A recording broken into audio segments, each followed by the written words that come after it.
Hello, everybody. I hope you can see me. Thank you for tuning in. Wednesdays at 2 o'clock on Facebook Live, where I'm doing a series of easy, accessible pantry recipes. I'm going to just wait a few minutes to be sure that as many people who would like to tune in are in. So please feel free to use the chat. Today's recipe is one of the great lavera classics of Greece, which is, oops, let me turn the light on here, which is a series of one pot dishes, always plant-based, that call for olive oil as the not only the cooking fat, but also the main flavoring agents. I'll talk a little bit about that when I start up the recipe. I just want to check on some technical things. And if you're in and you see me, can you just let me know that you see me well? Because it's kind of hard for me to see from my computer. Looks like my head's chopped off, but I can't really tell. So let me just take a closer look. And if you'd like to, can't see your face. Okay, thank you, Sylvia. Let's see.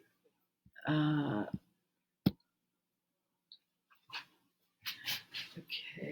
let's see. Okay, thank you, Chris, for letting me know. It's kind of a choice between the face and the ingredients, so I'm going to make a little bit of a compromise here. I'll wait a few minutes for everyone else to come in. We usually get a few hundred people during these sessions. It's been a saving grace for me in New York doing this, and one of the reasons, probably the main reason, is to encourage you, if you can, if you're able to contribute a little something to one of the big restaurant workers' aid organizations. That is an industry that has been incredibly hard hit by the COVID disaster. We've all been affected, of course, in one way or another, but the restaurant industry has really been, they're probably among the hardest hit, restaurants and airlines and whatever. But restaurants aren't getting the same kind of bailout, so I won't even go there. Anyway, so if you can, and please remember that a lot of the people who typically work in restaurants are no longer able to work because restaurants are closed, and the ones who are still involved in are literally on the front lines, so they're really putting their lives at risk so that we can get food delivery and school lunches if they're cooking, that sort of thing. In New York, we certainly are doing that. So just a little bit of something small that I can do and encourage you guys to do as well if you can contribute something. I do these Wednesday afternoon classes. The theme is generally easy recipes that you can make with things that are typically in your pantry. So I'm assuming that most of us have some sort of cooking fat. I'm hoping it's olive oil. We all probably have onions and garlic and potatoes or some kind of starch in the pantry, probably some kind of frozen vegetable. I'm doing a recipe with peas today. And as I mentioned earlier in the little notice before we went live, you could use either fresh or frozen peas. I'm using frozen peas because that's what I had in the pantry. I had gone out shopping a couple of weeks ago and stocked up on a bunch of different things. And we eat a lot of vegetables in our diet. It's part of the Greek Mediterranean diet. So I was unsure about what I would be able to get fresh and really wanted to reduce the frequency with which I visit the supermarket. I'm also in one of the main hotspots here in New York, in an area that is kind of the epicenter of the epicenter. So I'm trying not to go to the supermarket. So I did do a fair amount of shopping a few weeks ago. I want to check in on the chat before I start to see if there are any comments about what you guys can see or can't see, or if you can hear me. Just kind of general technical stuff. Oh, let's see.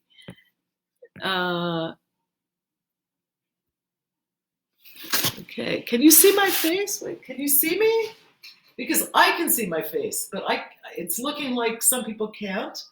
So if you can just comment on that, and then we'll get started in the next minute or so.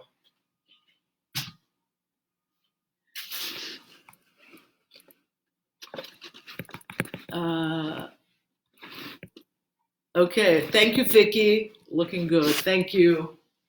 So I'll talk a little bit about the recipe that we're doing today. It's called arachas laveros, and araka is the word for green pea in Greek. And it is one of the classic and most delicious recipes that we make at this time of the year. This is also the last week of Greek Lent. Greek Easter falls later than Roman Catholic this year. It's on April 19th, this coming Sunday.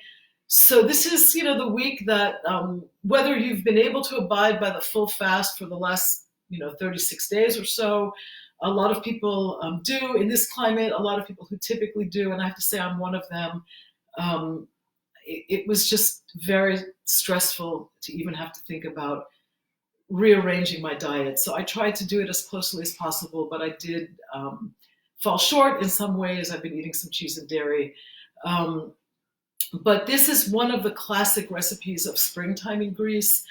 And I have to say that here in Jackson Heights, Queens, it's a beautiful day today, and very fortunate for that, very lucky because it's been kind of gray the last couple of weeks in New York. But we really are missing Athens and Ikaria a lot these days. And one of the best things about this time of the year in Greece is that the farmers markets really start to fill up with incredible produce, and fresh snap peas are one of them. They're so sweet and so delicious. But again, the whole idea behind these Wednesday afternoon sessions is to talk about the stuff that we can cook without too much effort, without too much expense, just using stuff that we may or may not have, that we hopefully have in some form or another in the freezer or in the fridge or in the cupboard. So this dish and the technique for making it is very similar to, let's see, I just want to check comments for a second. Okay, great, okay. So this dish is very similar to a whole variety of vegetable, plant-based one-pot stews. As I mentioned, we call them lavera. Sometimes they're made with beans, and sometimes they're made with fresh vegetables, with greens or with eggplant or zucchini, whatever's in season, basically. But they're especially important at this time of the year because they are among the classics of the Lenten table. And they're a really good example of, sorry, just checking. Okay. They're a really good example of the enormous variety of main course vegetable dishes that I think are Greek cuisine's greatest claim to fame. We probably have more main course vegetable dishes than any other cuisine in the Mediterranean. And I'm not talking about dishes that are based on pasta or rice necessarily. So no offense to my beautiful Italian friends out there. We'll eat stewed peas as a main course. And the technique for making this, as you'll see, it's very easy. You can apply that same technique to anything that you have on hand. So that's kind of the idea behind these pantry classes. You could do it with green beans, fresh or frozen. I did that last week. We love the fasolaki yakni. You could do it with dried legumes. You could do it with white beans if you soak them, or with black-eyed peas, or with just any variety, basically, of bean or pulse. You can make the same dish even just with greens. You could do a Swiss chard lavero or a broccoli rabe lavero. So it's basically the same idea. And, this is very simple cooking. I start by softening my onion in a little bit of olive oil, and a little bit for a Greek cook is probably more than most of you use in a week, but it is what it is, and it's one of the foundations of our incredibly healthy cuisine. And remember, after all, that this range of dishes is called lavera, which comes from the Greek word lavi, which means oil, which almost universally refers to olive oil in Greek cooking. So olive oil plays a very important role in this kind of food. And it is, it's probably the most important ingredient in all of Mediterranean cooking, but definitely in Greek cooking. We cannot live without olive oil. And, here's a little bit of maybe an apropos anecdote. During the height of the Greek financial crisis, 2008, 9, 10, when people were really, really hurting, there was a saying going around, tu likes the nechomeladi, or tu likes the nechomel, yes. In other words, at least we have olive oil, at least we have olives, we'll survive. So that's a good thing to keep in mind in this time of crisis. Okay, so people are on. I'm going to start cooking. I'm going to show you what I've got here. I'm going to start by heating my pot. And whenever you cook, and whenever you add fat to a pot, you want to heat the pot a little bit first. It just shortens the cooking time, and it's a little bit, it's kind of a little tip for jump starting the dish. And that goes for butter or olive oil. I am using one of my Greek table sponsor olive oils for this dish today. It's Vrisi 36, Flying Olive Farms. They've been sponsors since season 1 of my Greek table, and I'm really happy to announce that season 3 is starting up soon. We'll be premiering across the country on Mother's Day. I know for sure at this point that we're premiering in Boston, we're premiering in Chicago, we're premiering in Maryland, we're premiering in Long Island on public television, and I'm sure that those stations will grow between now and May 9th. I think we're going out of the gate with about 82% coverage, which is really good. And I'm really excited, and this year's show is beautiful, and we are traveling all over Greece, so it'll be a vicarious trip, and hopefully inspiration to help you plan next year's trip to Greece. I'm adding my olive oil, and I'm starting with a fair amount. This is medium heat, and the chat has gone off, so I just want to double check. I don't know why the chat's gone off, but if somebody can just tune in and let me know that you. Oh, here we go. Wait 1 second. I'm not seeing your comments, so I don't know if Apollo's out there and you can fix that for me, but I'm not seeing your comments. If you can see me, just give me a holler and let me know. So the first thing that is going in here I have cut up a large white onion. It's a coarse chop. Thank you, the chats are back. It's a coarse chop on an onion. You could do white or red onions in this.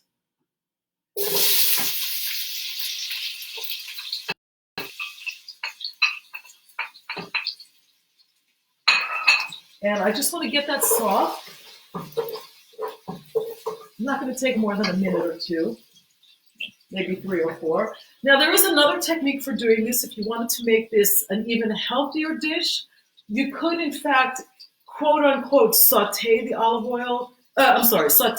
onion in water. You add a little bit of water to this and kind of blanch the onion, slowly simmer it until it's soft, and then go on with the recipe as we will. And you add the olive oil at the very end raw. So there are 2 ways to do this. I find that I get better flavor this way. It might not be as healthy, but the flavor of a sautéed onion and garlic, it's just kind of the foundation of so much Greek food. So I want to take a quick look at the chat to see if you guys have any comments.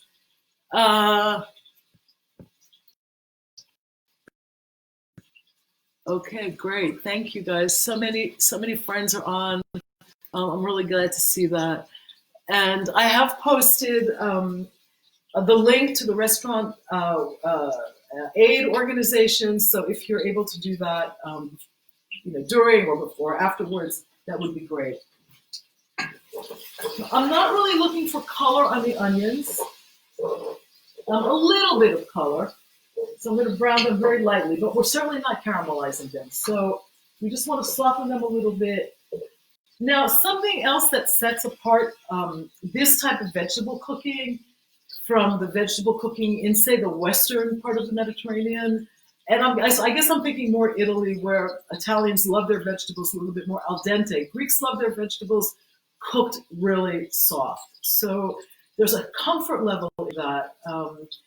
And I've said this, many times when I teach live classes in Ikaria or online classes, whatever. Greeks, to the culinary aesthetic of a traditional Greek cook, soft vegetables are preferred. And I think that there's actually if not a reason that I can articulate with certainty, I think there is an underlying reason, and that is when things slowly in olive oil, what happens is that all of the natural sugars in the vegetables have the chance to develop, and you get a dish that is sort of naturally sweet because vegetables contain sugars, and those, when they cook slowly in olive oil over kind of low to medium heat, they have a chance to develop in the pot. And I think that is one of the reasons why that and this, what some people might call a profuse or copious use of olive oil, but let's just say a generous use of olive oil. Fat is a very craveable food, and it provides a very craveable texture. So those two things combined, the slow cooking, where the sugars of the natural sugars in vegetables evolve, and the copious amount of olive oil, combine and create a very desirable, easily palatable type of food. And that's one of the reasons why, at least this is what I think, it's one of the reasons why Greek kids learn to eat vegetables and like them very much from a very young age, because they taste good, they're sweet, they're soft, they're comforting, you got a little bread in there, and you've got kind of a complete meal. So my onions are exactly where I want them. I'm going to try to show that to you. Let me just grab a pot holder here so you can get a sense of what they should look like. And my kitchen is smelling good. Now you can see there's some color on there, but not too much. They're just starting to brown. The next thing that's going in here is garlic. And I've saved half a clove because I want to show you something. The garlic is going in. And I'm just going to give that a stir. This won't take more than not even a minute to soften up. But I do want to show you something on the garlic. Oftentimes at this time of the year, garlic starts to sprout, and the sprout can be a little bit bitter. So I think you can see that. This little green bit, you want to get that out if you're cutting garlic and you find that in the middle. That will, garlic, the sweetness of garlic is a very delicious flavor, but that will be a little bit bitter. And you can actually taste it if you're eating carefully, consciously. Okay, this is ready. Now I am going to use something in here that you can or can't, you don't have to use, but I like to use it. I want to push the dish a little bit so that it thickens up, so that I don't have to cook it for an hour because it's going to be boring to wait for that. But this is a really traditional Greek technique for using tomato paste. I am also using chopped tomatoes in here, but we often use tomato paste at the start of a dish, not at the end to thicken it. So the thickening action happens over the course of the cooking, but you get a lot more flavor this way. So this is going right into the onions, and it's kind of cooked with the onion and garlic.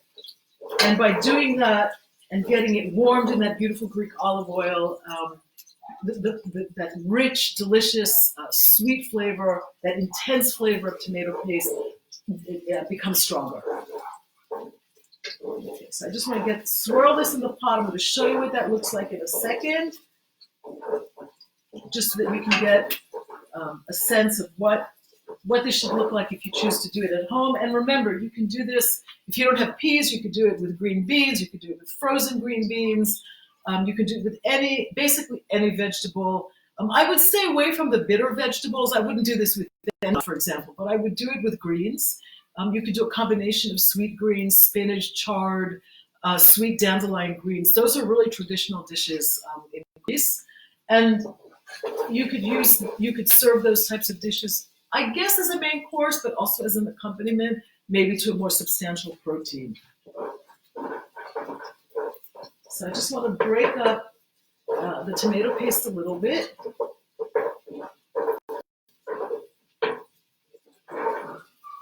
I'm going to show you what this looks like before I add everything else to the pot.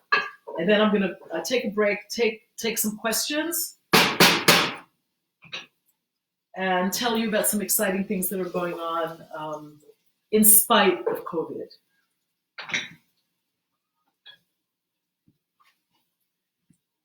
So you can see, I hope, whoops, there we go. Kind of cooked tomato paste, onion, garlic mixture. That will provide a much more intense flavor to the delicate flavor of the peas. Now the peas are going in next. And these are frozen, as I mentioned. I defrosted them. And we'll cook them. I'm just going to give them a swirl as well in the pan, and then I'm going to add the tomatoes. And I'm also adding potatoes to this, which I have here. And I'll talk a little bit about some of the other things that one can add to this for flavor, for seasoning. And again, I'll go back a little bit to this whole idea of ladera and how flexible and user-friendly that kind of cooking is. Let me just add the tomatoes next. Those are going right in. And those are just supermarket brand of chopped tomatoes. You know, even right now in New York City, and I guess I'm assuming that this is the case in many other areas, you go to the supermarket and it's a little bit hit or miss, so you grab what you can off the shelf, and you don't always find the brands that you like. Some of us are ordering online, of course, and we do I carry that delicious tomato paste from Santorini, but we're out of it on my shop, so we'll be getting some in hopefully toward the middle or end of June. If you guys have any questions, please type on the chat. I am going to add a little bit of water to this. Not too much, because this isn't soup. It's supposed to be a stew. And I've got my potatoes here, and I'm going to just cut them. They're peeled. They're about medium-sized potatoes, and I'm going to cut them into fairly small pieces, kind of about that big. So you can see, I want them to cook up within about 15 or 20 minutes. And I just think they look better with the size of the pea. That's also kind of an aesthetic thing. If you're, you want to keep things within a reasonable size of other in a cooking pot. That's just kind of a general rule. So I'm just cutting these in quarters, and then I'm cutting each quarter in half again. I think you can see me doing that. And you also kind of stretch the potato that way a little bit. Everyone gets a piece, a couple of pieces, and there's not so much in here that they become overwhelming. That's also something, this is really, it's about the peas. It's not about the potatoes. So you want to keep that in mind if you do this at home. Okay, and then we're done. Last potato going in. And this will be, because this is our dinner for today. This is a main course in a Greek home. And that is something I think that really sets apart our cuisine from other traditions in the Mediterranean. I am going to add a little bit of salt to this. And let that simmer. So I just have some Greek sea salt here, fairly coarse crystals. A little bit more. And now, one last trick. I like to add a little bit of lemon zest, because lemon and peas go really, really beautifully together. And I just want that lemon to add a subtle note. I don't want it to be too strong. And lemon zest is one of my favorite additions. So just 2 strips, you can see that. Lemon zest is one of my favorite additions to many, many different vegetable dishes. And this will be seasoned with fresh dill at the end. So lemon and dill go really, really well together. I'm going to just take a look at the screen, see if I have any questions, and let's see. For some reason, I'm not seeing the chat. I don't know why it keeps disappearing. I don't know if Apollo, if you're out there with me, I would appreciate that. I don't know why.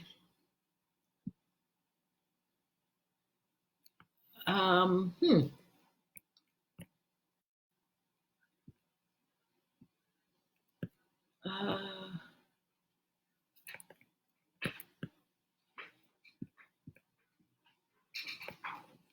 I'm not seeing your questions, so if you are asking me questions, please bear with me because it looks like there's some kind of technical reason why I'm not seeing them. So I don't know how to fix that. Hopefully it'll come back again.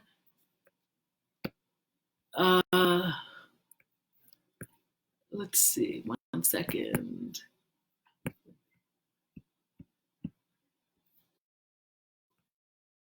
I'm not seeing your comments, and I don't know why.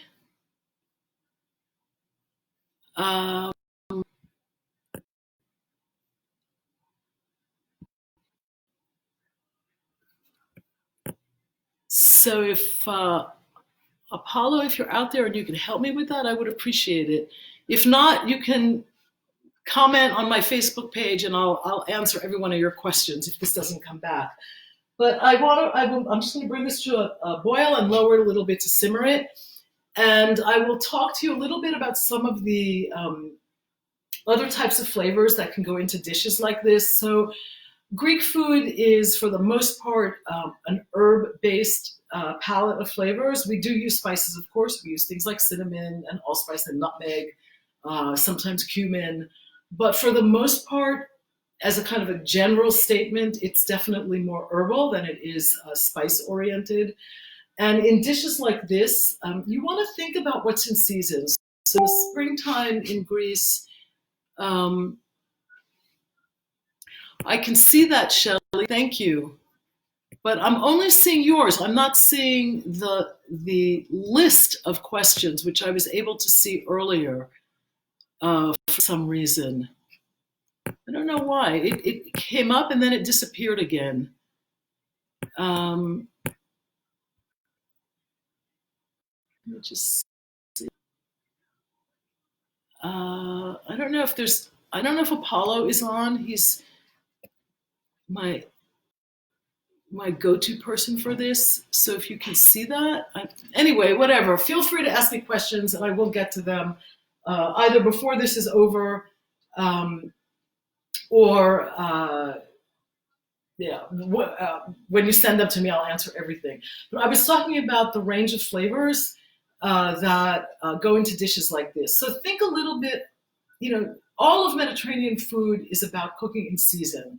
That's a really important rule, and you get the best flavor out of seasonal ingredients. Oftentimes you get the least expensive vegetables if they're in season. I mean, I think tomatoes in the summertime are probably cheaper than fresh tomatoes in the wintertime. They're usually grown locally, so they're traveling less. So, all in all, it's better for the planet, it's better for our taste buds, it's better for our health to eat food that's in season. And when you're thinking about how to flavor food, you kind of want to think along the same lines. So in a springtime dish, at least in Greece, the things that are bountiful all over the place are all these incredible wild herbs. Anikaria, for example, I would add wild fennel to this dish. We have it growing everywhere on the island, and it is probably the most characteristic scent of an Icarian spring and of a Greek island spring. It's got that beautiful anise, kind of licorice aroma. So that's what I would add to this. But dill is also a springtime herb. If I were doing this maybe a little bit later in the season, I might add basil to it when basil starts to come into season.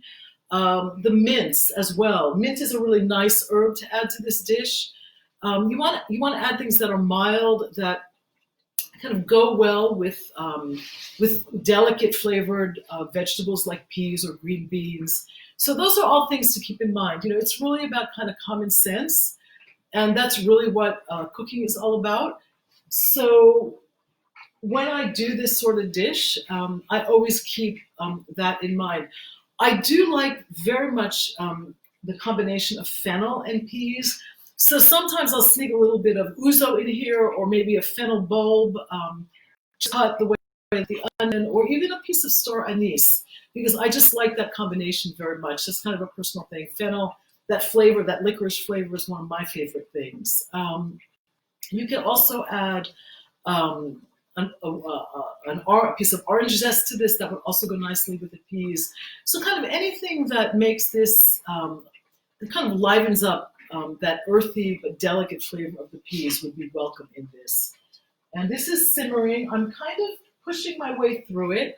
I really wish I could see your questions, because I spend a lot of time on these these Wednesday 2 o'clock sessions answering those questions. But I do have a couple of nice announcements to make. I just came out with an ebook, and it's an ebook that is based on everyday pantry items. So frozen food, frozen vegetables, some canned things. And I'm offering it for free. If you sign up for my newsletter, all you have to do is go to my website and log on, sign up for the newsletter, and you'll get a gift from me, which is a Greek pantry ebook with some really nice recipes. And My Greek Table Season 3 is almost there. We'll be premiering in May 9th on Mother's Day in various places all over the country. But I know for sure in Boston, on Long Island, in Chicago, in Maryland, and probably in dozens of other places. So please check your listings for that. And I'm also doing classes on Saturdays, more menu classes with a theme. Those are, this Saturday I'm doing a meze class, and next Saturday I'm at 2 o'clock as well. I'm doing a really nice class on salads, main course salads, and hearty salads that are seasonal. So you might want to take one of those. Those are actually fee classes, but if you can join me, that would be great. And I'm still waiting to see if I've got any questions from you, but I'm not seeing anything.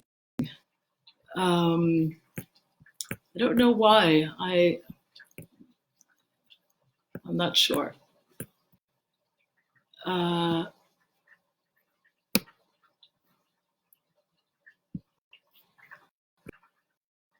That's unfortunate.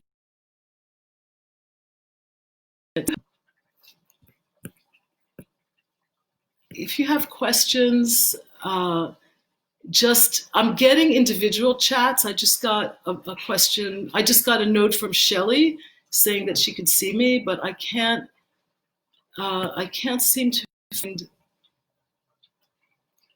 the line of questions that usually comes up.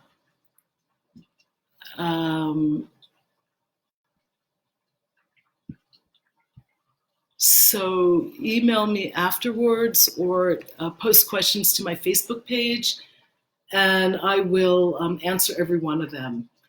Or just send me now, and I think they're coming up individually, but I'm not certain. Let's see. Yeah, I don't know why. Anyway, I'm listening to my peas simmering away here, and they're looking beautiful. This typically, now if I were cooking this, I'm going to rush through this a little bit so that you can get a sense of what it looks like. But this would typically, as I mentioned earlier, Greeks, we love our vegetables soft. So I would cook this for at least an hour. And the potatoes will be nice and tender. The starch will have exuded a little bit. The potatoes will have exuded some of their starch, so that'll help thicken the sauce a bit. And this ends up being, a really nice, hearty springtime dish. It's one of the lavera dishes, the olive oil-based dishes of Greece. We eat that especially during periods of fasting, but we also eat them in the summertime just because the produce is so amazing, especially in the Mediterranean at that time of the year. I am adding fresh dill to this, but I'm going to do that right at the end. And that's also something that you want to always keep in mind when you're adding fresh herbs and mostly dried. Whether you're adding fresh or dried herbs, most of the time you want to do that toward the end of cooking because you get the most flavor that way. And some herbs like oregano will get a little bit bitter if they cook too long. So you want to add that kind of right at the end, just a few minutes before getting it off the stove. And the fresh vegetables will soften immediately. The fresh herbs will soften immediately as soon as they hit the hot liquid and the hot contents of the stew. So don't worry about that. And you do get the most vibrant flavor that way. So I want to just approximate what this should look like so that you can see it. Now, there are other versions of this where you can add a little bit of, let's say, acceptable protein during periods of fasting. So I have a recipe for this on my website where I add mussels to it. You could add shrimp to this. You could add squid rings. All of that would be quite nice. You could also serve it if you wanted. This is totally vegan as it is right now. You could serve it with a little bit of feta cheese if you'd like, and I've got some right here. Just a couple of wedges of Greek feta. And you always want to try to use Greek feta, which is a PDO cheese, a protected designation of origin cheese, made with sheep's milk or combination of sheep and goat's milk. So that is something to keep in mind. It's very different from the cow's milk cheese that is called feta and made in the United States. This is much more complex. It's a much richer cheese. The texture is very different. It's less salty. So you just want to keep that in mind. You could also serve this with a little bit of tarma salata on the side, or maybe a little bit of scorvaglia. That would be nice, a nice combination. That's the garlicky, the potato or bread-based garlic dip. So any of those things, a piece of good bread or some paximadia, the bread rusks, all of that go really well with this. I'm almost ready to show you what this looks like. I want some of the liquid to cook off a bit more. And the thing to keep in mind when you make these dishes, it's a piece of advice that a very good cook gave me many, many years ago, and it was something that I think Greek grandmothers imparted to their granddaughters and their daughters over the years, which is you want what's left in here should just be basically the only liquid left in here when it's really done is the olive oil. So the olive oil at that point has been infused with everything else that's cooking in the pot, and it's really delicious.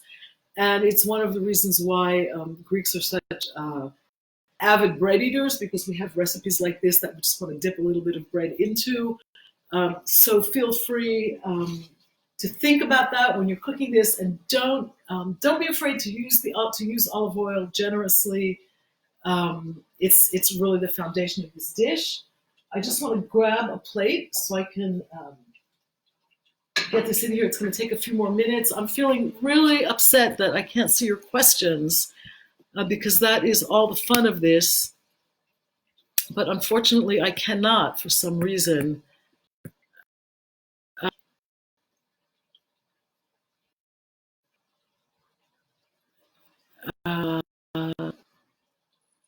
Yeah, I don't know, Shelley. You guys can see me, right? Because I have no sense of whether you can even hear me because I'm not seeing any comments. I don't know what happened.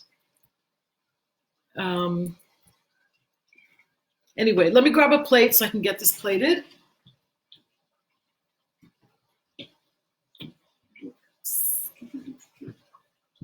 One second.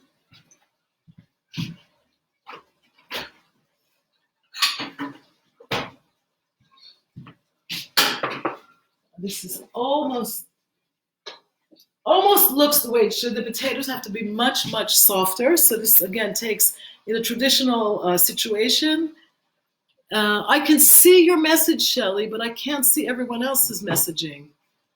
So I don't know why.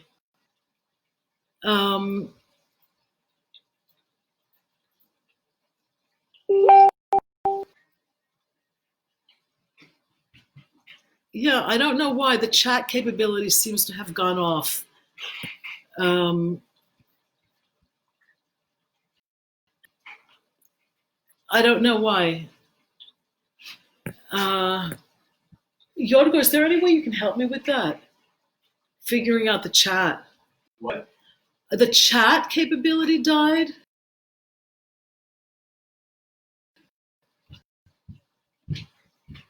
Maybe my son can help me for a second. Sorry. Αφού έχεις ανοίξει το chat. Αυτά τι τα ανοίγεις τώρα. This is different. This is Facebook chat. It's not... Right, but this chat here is not there. Sorry, guys. Having a little technical difficulty here.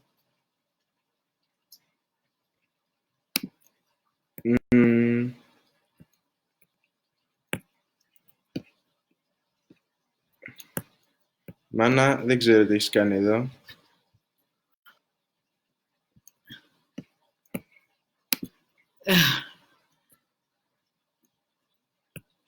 Okay, sorry about that. Bear with me. Okay, forget it. If I can't see, just email me or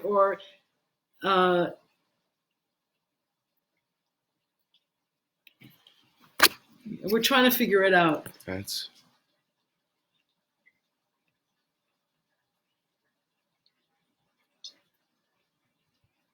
Ναι, αφού... Oh. What?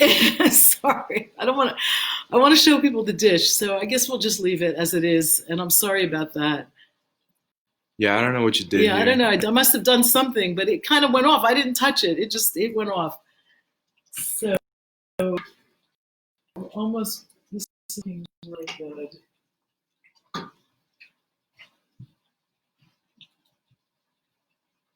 Because this is not the live chat. I don't know. I don't know what happened. Anyway, it's all right. It is what it is. So I'm ready.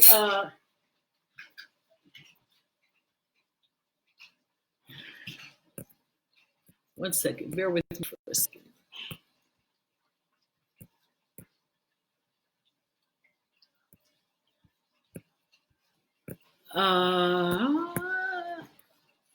I give up. Ask me anything you want after this is over and I'll answer all your questions. But I want to show you my dish is almost ready. So I'm ready to add the dill, and here we go right here. And that is about half a bunch of chopped dill, and it smells really good. It's nice and fresh and very, very, very springy. And that's going right into the pot.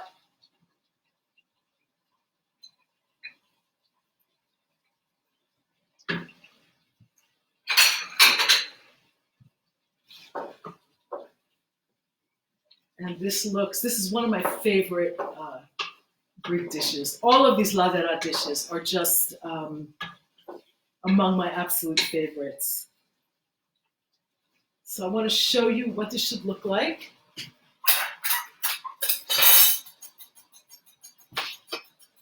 When you do it at home.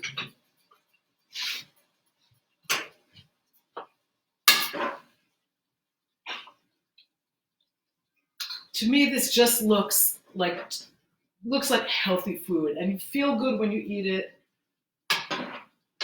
And that's really what nutritious food is supposed to be. One second, let me just wipe off the side.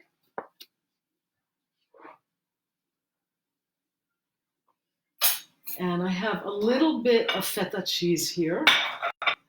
Now, again, if you're fasting, you obviously don't want to add any feta, but I'm just going to crumble a little bit over the dish so that you can see what that might look like. You could also just serve it as a wedge. And I have that right here. And the most important thing of all, of course, is to add a little bit of raw olive oil over the top of the dish before you serve it. And you can see that I'm adding a pretty generous amount of that. And this is my laveros aracos, which is olive oil-based braised peas, a beautiful springtime dish, a Lenten dish for those of us who are still fasting this week, a vegetarian classic if you serve it without the feta. It's also a vegan dish. And this is something that we would serve as a main course vegetable dish in the Greek kitchen. So keep that in mind as well. We don't need animal protein to have a substantial meal. if you've got some good bread with this and a little bit of maybe protein in the form of cheese, you actually end up with a nutritiously complete meal. So that's a really important lesson. And the whole idea behind this is to offer you easy, accessible recipes that you can make with everyday ingredients. This is actually a recipe from the pantry book that I put together of recipes that I'm giving away. Just if you want to go to my website and sign up for the newsletter, you'll get a copy of that book. It's 10 recipes with photographs, and it's kind of a fun little labor of love to put together, especially now, because the whole idea is, how to cook healthy food with stuff that may or may not be fresh. So frozen vegetables, canned tomatoes, things like that, preserved foods, that kind of thing, but still keep it wholesome and fresh and real. Those are important lessons in times like these. What else do I want to say? My Greek Table is premiering May 9th in various places across the United States, season 3. I'm doing classes every Saturday, themed menu classes, which you can go. There's an Eventbrite link to that, and that's also on my in the newsletter. This week's class is a meze class, and next week's class is a salad class. And I usually do 3 or 4 recipes, and that's also a lot of fun. They last about 2 hours. That's about it. Have a great Wednesday. I'll stay online, so if you guys have any questions, please feel free to ask, and I will sit down and answer them. I'm sorry for the technical glitch today. I don't know why the chat went off. It was on, and then it went off kind of on its own. So I'll take a look. Thanks for tuning in. Be safe, stay home, cook well, and I don't know, let's just beat this thing. It's really, we're all suffering for it, so we just want to try to stay healthy and stay positive. Okay, thank you. Be well. Happy Easter. Kalo, Kali Anastasi to the Greeks out there. And, as we say in Greek, tu chronu me υγεία, next year, with health. That's about it. Thank you. I'm signing off.